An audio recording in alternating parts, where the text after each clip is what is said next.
سپۆرێ یاسایی و دەستورە فەدرالی و ئەندامی کۆمیتە پێدەچوونە دەستوری ساڵە 2005 لە سلێمانیە دکتۆر شۆڕش حەسەن میوانی مەیە دکتۆر هەم بخێراتن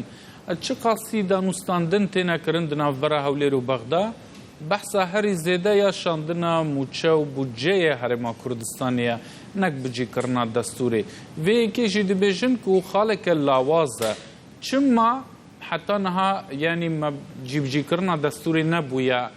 tewereke serekeya danûstandin û civînan hem li ser astê nêvdewletî hem bû navxwayî cem hikûmeta Iraqê. زۆر سپاس سڵاو لە بینەرانی کەناڵەکەتان. کێشەی وڵاتانی فیدرالی دیاریکردنی دەسەڵاتی دابەشکردنی دەسەڵاتەکانە لە نێوان حکوومەتی فیدرالی لەگەڵ هەرێمەکان ئەمە لە هەموو وڵاتانی فیدرالی و لە دەستوری وڵاتانی فیدرالی بایەخێکی زۆری پێدەدرێ بە تایبەتی لە یەکەم وڵاتی فیدرالی کە ئەمریکا بوو لەوێ زۆر ڕاوەستان لەسەر ئەم مەسەلەیە تاوەکو گەیشتە ڕێکەوتن لەوەی سەرەوەی چۆن دەسەڵاتەکان دابەش بکرێ لە ناو دەستوری وڵاتی یەکگرتوەکانی ئەمریکا. بەڵام ئەگەر بین سەیری دەستوری وڵاتی عێراق بکەین کە لە 2005 دانراوە بەڕاستی ئەو بابەتانەی کە تایبەتە بە دابەشکردنی دەسەڵاتەکان لە نێوان حکوومەتی فیدرالی عێراق لەگەڵ حکوومەتی هەرێمەکان زۆر ناڕوونە زۆر لێڵا کەم و کوڕی پێوە دیارە شتەکانی وەکو پێویست دەرنەخستیە چونکە لە دەوڵەتی فیدرالی دوو دەسەڵاتی حکومڕانەیە دەسەڵاتێک کە لە ناوەندە دەسەڵاتێک لە هەرێمەکانە پێویستە دەسەڵاتی هەرێمەکان دیاری بکرێت لەبەرەوەی تۆ دەی دەسەڵات دابەش دەکەی پێویستە ئەم دەسەڵاتە دابەش بکرێت لە نێوان بەغدا حکوومەتی ناوەندی لەگەڵ حکوومەتی هەرێمەکان بەڵام لە مادەکانی 112 دیاری یعنی ئامە ئەم سێ مادەیە بە شێوەیەکی گشتی بە تایبەتی 112 مادەی 110 زۆر بە لەگەڵ 114 زۆر بە وردی نەهاتووە دەسەڵاتەکان دابشکا لە نێوان حکوومەتی ناوەندی لەگەڵ حکوومەتی هەرێمەکان بۆیە تا ئێستا کێشە بەردەوام دووبارە دەبێتەوە. ئەمە لەلایە کە زۆر شتی تریش حتا مەسەن لە بیدایەتی دەستورەکە دەستوری وڵاتانی فیدرالی لە سەرەتادا دەڵێ دان بە هەرێمەکان دادنێ بەڵام لە پێشەچی دەستوری عێراقی ئەمە نەکراوە لە مادەکانی سەرەتا ئەمە نەکراوە. هەرێمی کوردستان وەکو هەرێمێک دەست دیانی پێدان نەنراوە بە شێوەیەک لە ڕووی جوگرافیەکەیەوە لە ڕووی سنووریەکەوە بەڵکو بەجێی هێش بۆ مادەی 58 قانونی ئیدارەی دەوڵەت لە ساڵی 2004 دوایی تەحویل بوو بۆ مادەی 140 کە ئەم مادەی 140 لە کار کەوتووە یعنی بە ئەمە لە مستەلەحی دەستوری پێی دەڵێن تعتیل کراوە لە کار خراوە لەبەرەوەی بەرپرسیارەتی دەسەڵاتی جێبەجێکردنی عێراقە بەڵام تا ئێستا وەکو پێویست لە هەنگاوی یەکەمیشی جێبەجێ نەکردووە کە خۆی پێویستە لە سێ قۆناغ جێبەجێ بکرێ ئەم مادەیە بۆیە دەتوانین بڵێ ئەم مادەیە لەلایەن دەسەڵاتی حکومڕانی عێراقەوە هەر پژوێ خراوە و لە کار خراوە بۆیە هەم لە ڕووی داڕشنی دەستورەکەەوە هەم لە ڕووی جێبەجێکردنی دەستورەکەەوە کەم تەرخەمی و کەم و کوڕیە بە تایبەتی لە وڵاتێک دەژین ئێمە لە عێراق کەوایە یاسا سەروەر نییە ئەگەر یاسا سەروەر بووایە مەسەڵەن مادەی 140 ڕێوشوێنی جێبەجێکردنی دادراوە ڕێوشوێنەکان دەگیرانە بەر لە ساڵی 2005ەوە تا ئێستا کە دەبوات دووە مادەی 2007 بوو سیوێکی 12/2007 جێبەجێ نەکرا تا ئێستا کە لە 2020 ئێمە ئەم مادەیە جێبەجێ نەکراوە تا پاشی 15 ساڵ ئەم مادەیە جێبەجێ نەکراوە زۆر مادەی تریش کە پێویستە بۆ سەقامگیری سیستەمی فیدرالی ئەوەی کە پێویستە بە قانون بکرێ نەکراوە ئەوەی پێویستیش بووە کە بە واقع بکرێ ئەویش نەکراوە بۆ نمونە بەرەو پێشبردنی سیستەمی فیدرالی لە عێراق هیچ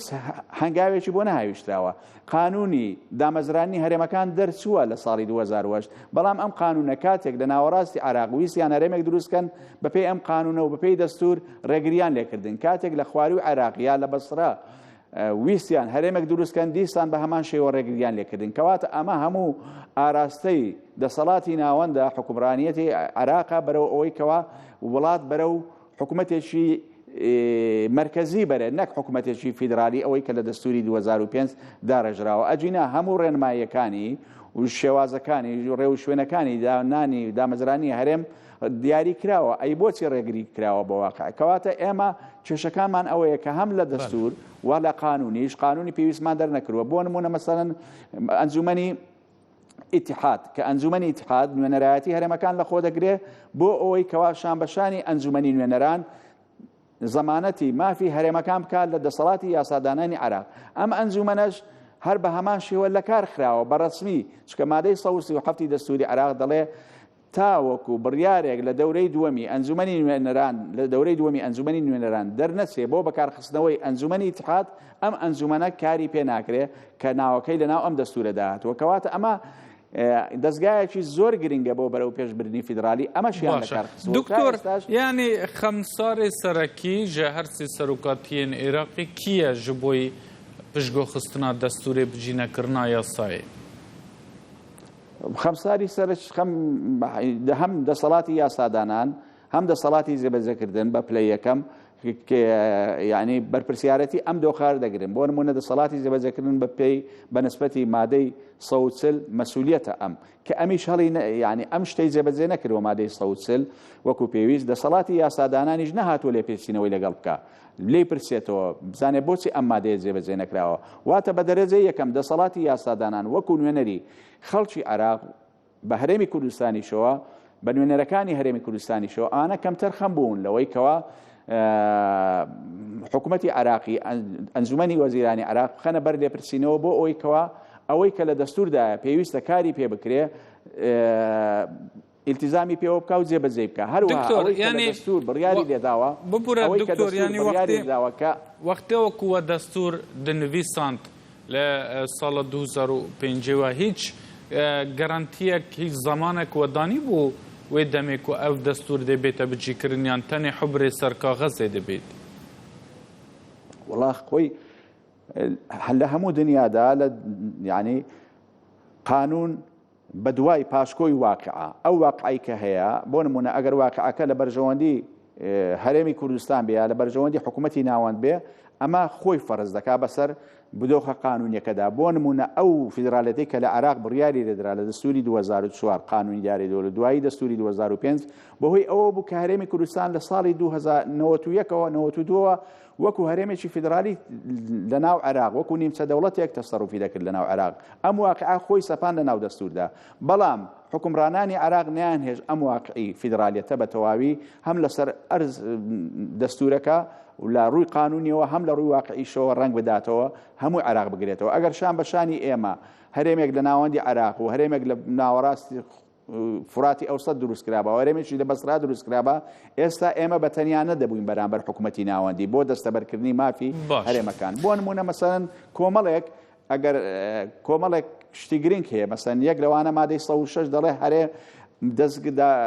قانونێک دەربچێ بۆ ئەوەی کەوا هەیئەتێک پێک بێ بۆ زەمانەتکردنی مافی هەرێمەکان لە هەرێم و پارێزگاکان لە داهاتی عێراق. ئەم قانونە دەرچووە لە ساڵی 2017ەوە بزانم، بەڵام تا ئێستا ئەم قانونە ئەم هەیئەتە دانەمەزراوە بۆ کە ئەمە هەیئەتێکی گرنگە بۆ ئەوی واریداتی عێراق بە شەفافیت بەسەر محافەزەکان بەسەر هەرێمەکان تەوزیع بکرێ کە نوێنەری هەموو لایەک تێدا بێ. زۆر شتی تریش مەسەن قانونی مەحکەمەی ئیتحادی کە پێویست بوو دەسەڵاتی یاسادانان بیکە نەیکردووە. دەسەڵاتی یاسادانان و ئێمەش وەکو کورد بەڕاستی لە ناو پەرلەمانی عێراق کەمتر خەم بووین. بۆ نمونە مادەی 4 دەستوری عێراقی زمانی کوردی بە زمانی فەرمی داناوە لە عێراق. باشە یعنی بۆمان هەیە لە ناو پەرلەمانی عێراق بە کوردی قسە بکەین، بۆمان هەیە ئەو وەقای عێراقیە ئەو موزەلەیە کە قانونەکانی تێدا بڵاو دەکرێتەوە بە کوردی دەریکەین، بەڵام تا ئێستا ئەم موزەلە نەکرد بە کوردی بڵاو ناکرێتەوە، ینی با زمانی کوردیش نییە شان بەشانی زمانی عەرەبی، بەڵکو بە زمانە عەرەبیەکە ناگاتە هەرێمی کوردستانیش. ئێمە مەسەن لە زانکۆکان تا ئێستا ئەم موزەلەیە نایە بۆ لای ئێمە کە ئێمە دەستگایەکی زانستین کە لەوێ بڵاو دەکرێتەوە مانگانە بڵاو دەکرێتەوە. ئەمانە هەمووی خاڵی پێویستە کە لایەنی کوردی پێویستە پێداگری لەسەر ئەم مەسەلانە بکات، چونکە زمانێک دکتۆر تا گەلێک ینی دەگوتنێن خۆدا دەستپێکێشدا تا خەمساریە سەرەکەی خستە سەر دەسەڵاتە جیبجێکردنی و دەسەڵاتە یاسادانان یان جی پەرلەمان و حکوومەتە عێراقی بجینەکردنە دەستورێ نوێنەرێن کورد یعنی قەزدا من ئەوە دەستپێکێدا تا خەمساریان ڕەخناتێ سەرەکی لە حکوومەت و پەرلەمانی بەغدا بوو بۆ جێبەجێنەکردنی دەستور. نوێنەرێن کورد لە بەغدایە هیچ کێماسیەک خەمساریەک دکەوە سەر ملێوان ji بۆی کو ئەو دەستور نەهاتیە بجیکردنیان ئەو 52 خاڵێن و دویتیا مەژدا بەحث کردن؟ بەڵێ یعنی بەڕاستی نوێنەری کوردیش کەم تەرخەمیان دەکەوێتە سەر بەرپرسیارەتیان دەکەوێتە سەر چووکە ئەم کەم و کوڕیانە کە جێبەجێ نەکراوە لە دەستور زیاتر لە بەرژەوەندی ئێمەیە لایەنی بەرامبەر بەلایەوە گرنگ نییە مادەی 140 جێبەجێ دەکریاننا بەلایەوە گرنگ نییە ئایا دەسەڵاتەکانی من لە ڕووی بەکارهێنانی نەوت و غاز و سامانە سروشتیەکانەوە چۆن نییە بەکارهێنانی دەست بەس یعنی تەسەڕوفکردن بە دەواازە سنووریەکانەوە خاڵە و مریجەکانەوە ئەو بەلایەوە گرنگ نییە ئەمە دەسەڵاتەکانی من تاچوویە بەڵام دەبێ من وەکو هەرێمی کوردستان نوێنەرەکانم لە بەغدا لە ناو ئەنجومەنی نوێنەران دەبێ پێداگری لەسەر ئەوە بکەین جەختکردنەوە لەوەی کەوا زمانی کوردی وەکو زمانی عەربی کاری پێ بکرێت لە ناو دەستگا ڕسمیەکاندا جەختکردنەوە لەوەی کەوا زۆر شتی تر بۆ نمونە ئەنجومەنی ئیتیحاد ئیشی پێ بەکار بخرێ ئەوەی کە پێویستە مادەی 140 هەوڵ دێنکەوە لێپرسینەوە لە حکوومەت بکەین بانجی حکوومەتی عراقی بکە مەسەن پەرلەمانەکانی کورد داوا لە سەرۆکایەتی پەرلەمان بکەن کەوا لێ بانجی حکوومەتی عراقی بکە سەرۆکی حکوومەت بانکە بۆ ئەوی کەوا لێپرسینەوەی لەگەڵ بکرێت بۆچی مادەی 140 لە کار خراوە جێبەجێ نەکراوە یعنی زۆر شت هەیە مەسەن کە ئەم مەسەلانە هەمووی لایەنی کوردی دەبێت خۆی بیوریژێنێ بۆ ئەوەش بەڕاستی پێویستە ئێمە هەرچەند مەسەن لە هەرێمی کوردستان وابزانم دەستگایەک هەیە لە ناو ئەنجومەنی وەزیران بۆ مەسەلەی فیدرالی و پەیوەندی لەگەڵ حکوومەتی فیدرالی ئەوانە پێویستە ئەم دەستگایە بە خەڵکی پسپۆر و بە خەڵکی دەوڵەمەند بکرێ بۆی کەوا هەماهەنگی هەبێ لەگەڵ هەم حکوومەتی هەرێمی کوردستان و هەمیش نوێنەرانی کورد لە بەغدا چ لە ناو حکوومەتدان ئێمە بەداخەوە کە لە ناو حکوومەتی عراقی تا ئێستا مشارەکەمان نییە وەکو پێویست بەشداری کارامان نییە لە ناو حکوومەتی فیدرالی عراق ئەمە کێشەکەی ئێمەیە ئێمە دەبێ وا بکەینکەوە بەشداری کارامان هەبێت لە ناو دەسەڵاتی یاسادانان لە ناو دەسەڵاتی جێبەجێکردن لە ناو دەسەڵاتی دادوەری محکەمەی اتحادی وابزانم سێ دادوەری کووردە بەڵام محکەمەکە بە زۆرینەی دەنگ بڕیار دەردەکاواتە بەبێ ڕێی دادوەرە کوردەکانیش ئەگەر بەیانی بێوێ قانونێک یا قەزیەک یا کێشەیەک لە نێوان هەرێم و بەغدا کە لە اختصاصی محکەمەیە یەکلای دەکاتەوە ئەنجومەنی وەزیران ئەو وەزیرانە کە هەنا وەکو پێویست یعنی مشارەکەی کورد بەشداری کوردیان بەردەستە نەکردووە لەوێ پەرلەمانی ئێمەش لە پەرلەمان با وجودمان لە پەرلەمان ئەگەر 80 ئەندامیشمان هەبێت لە ناو 300 و قسوور کەس ئێمە هەر کەمینین ناتوانین زۆر شت تێپەڕێنین بۆیە پێویستە